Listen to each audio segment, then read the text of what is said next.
Hi there, I'm Amy Van Dyken, 6-time Olympic gold medalist and recently a T12 paraplegic. It was a night kind of like every other night. My husband and I were up at our mountain house. We went to dinner, had a great dinner, and I remember standing up and pushing in my chair, and that's it. I don't remember leaving the restaurant. Heard stories, so apparently what happened was, I know throughout the week I was having a hard time with my emergency brake on my ATV. The emergency brake unlatched as I was holding down the throttle, and I just went over a big, huge embankment and dropped about 7 feet, and the ATV fell on my back. I broke T12, and I was leaking spinal fluid everywhere. I was airlifted out, and I remember the one memory I do have of the accident is being in flight for life, and the paramedic was behind me, and I remember just freaking out and saying, am I okay? Am I gonna be okay? Am I gonna live? And they shot me up with more drugs. Then the next thing I remember is getting ready for surgery and saying goodbye to my husband because, to be honest, the surgeon didn't know if I was going to come out of it. Everything was so close to my aorta. He moved in nanometers, plus the fact that I was leaking spinal fluid. It was very dangerous. The sac had completely burst around my spinal cord, so they didn't know what they were going to see. There was not a good chance I was coming out. So I told my husband that he could date other people if I didn't come out, and he looked at me and he said, if this is too much, you can let go. And I looked at that as a challenge and said, don't tell me what to do.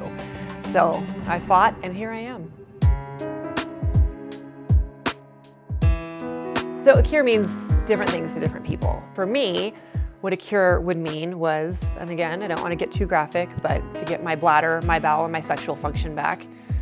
Yay, that'd be awesome. But if the secondary part of it is that I can jump out of this chair and go hiking up, Camelback Mountain again, I guess I'll take that as well.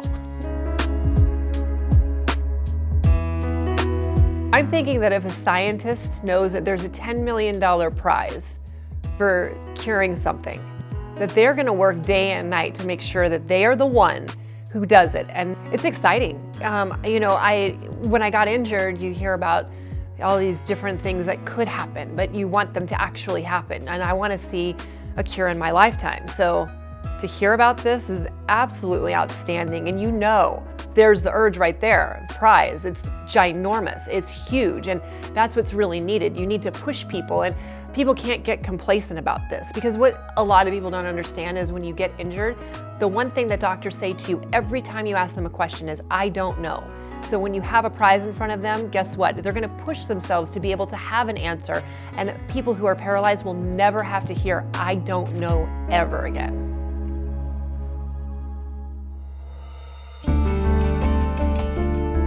When you talk about inspiration, there's so many different ways that a person can be an inspiration. So for me, an inspiration is my husband. His life has changed too, but he acts like it hasn't. So he inspires me every single day to be a better person, to get out of bed, to not sit and mope around all the time. You don't want to lose muscle tone in your whatever extremity is paralyzed, your arms, your legs, your abs.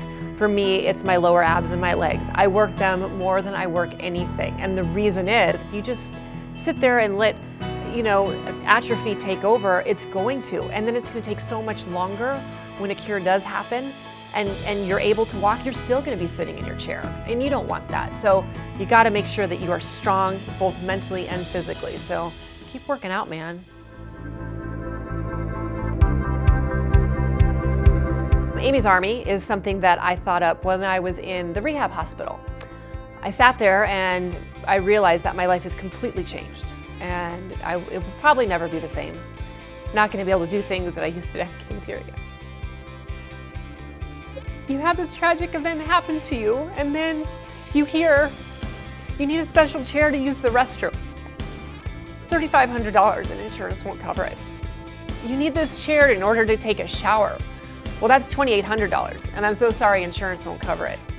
Your wheelchair that you're sitting in right now, you need this to get around, but I'm really sorry, insurance is only going to cover X amount. So I know that there's a lot of people working on a cure, but in the meantime, I want people to live a normal life that have paralysis. My thoughts on actually finding a cure for this is outstanding. Here's the thought that really excites me. The thought that someday someone will be in a Flight for Life helicopter like I was, am I gonna be okay? Am I gonna live? And they're gonna say, yes, you will live, and yes, you will be okay.